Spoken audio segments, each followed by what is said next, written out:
नमस्कार आदाब दोस्तों। लोकसभा चुनाव 2024 के बाद देश के करोड़ों लोगों को दो और बड़े झटके लगने वाले हैं। वैसे अभी फिलहाल लोकसभा चुनाव 2024 की तैयारियां चल रही हैं। 4 चरणों का मतदान हो चुका है और 3 चरण अभी बाकी हैं। ऐसी सिचुएशन में तमाम राजनीतिक पार्टियों के नेता बड़े बड़े वादे आपसे कर रहे हैं। आपको कोई कह रहा है कि महंगाई से दूर करवाएंगे, कोई कह रहा है बेरोजगारी खत्म करेंगे, तो कोई कह रहा है मंदिर बनाएंगे, तो कोई कह रहा है कि हम कुछ करेंगे। लेकिन इसी बीच 2 और नई रिपोर्ट्स ने पूरे देश के लोगों में चिंता बढ़ा दी है।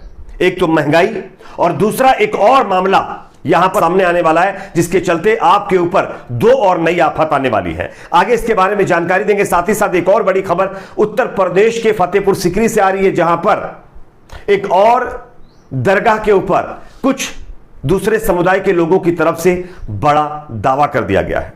कौन सी ये दरगाह है और दावा क्या किया गया है, ये आपको आगे हम आपको बताएंगे। उससे पहले आपसे एक छोटी सी रिक्वेस्ट करेंगे दोस्तों।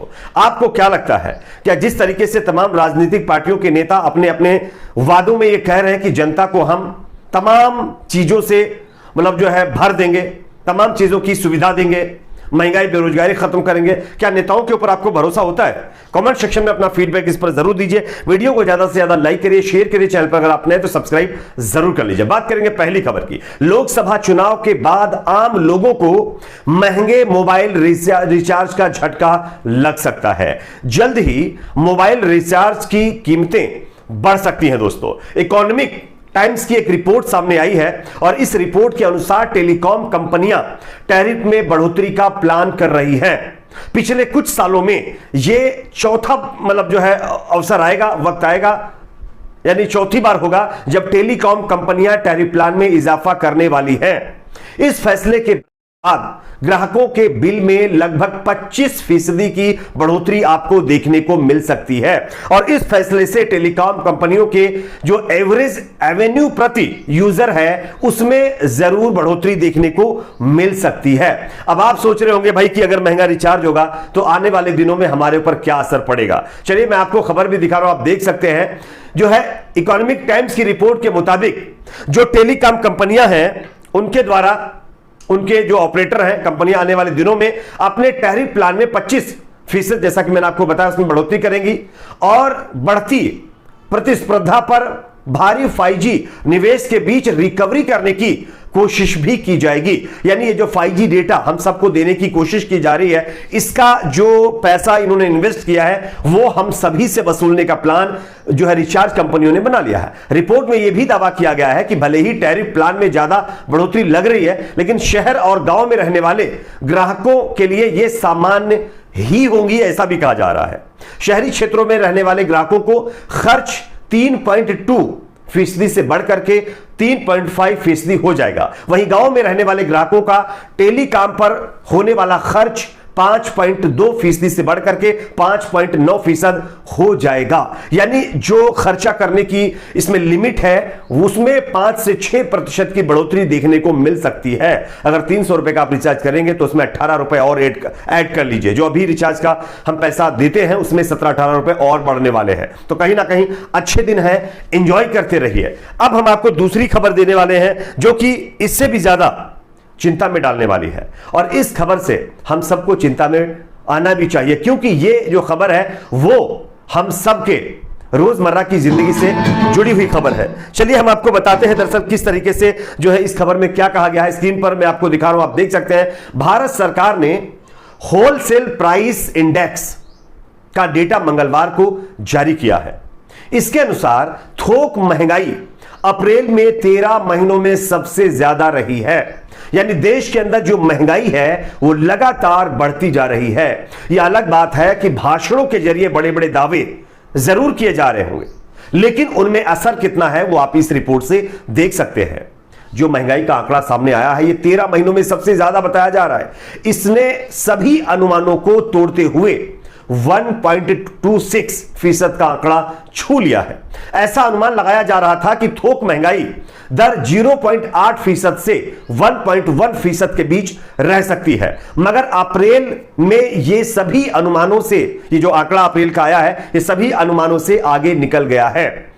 महंगी साग, सब्जियों और दालों के चलते होलसेल प्राइस इंडेक्स में भी उछाल देखने को मिलेगा। सरकार ने बताया है कि होलसेल प्राइस इंडेक्स मार्च में 0.53% था, साथ ही जनवरी में यह 0.27% रहा था।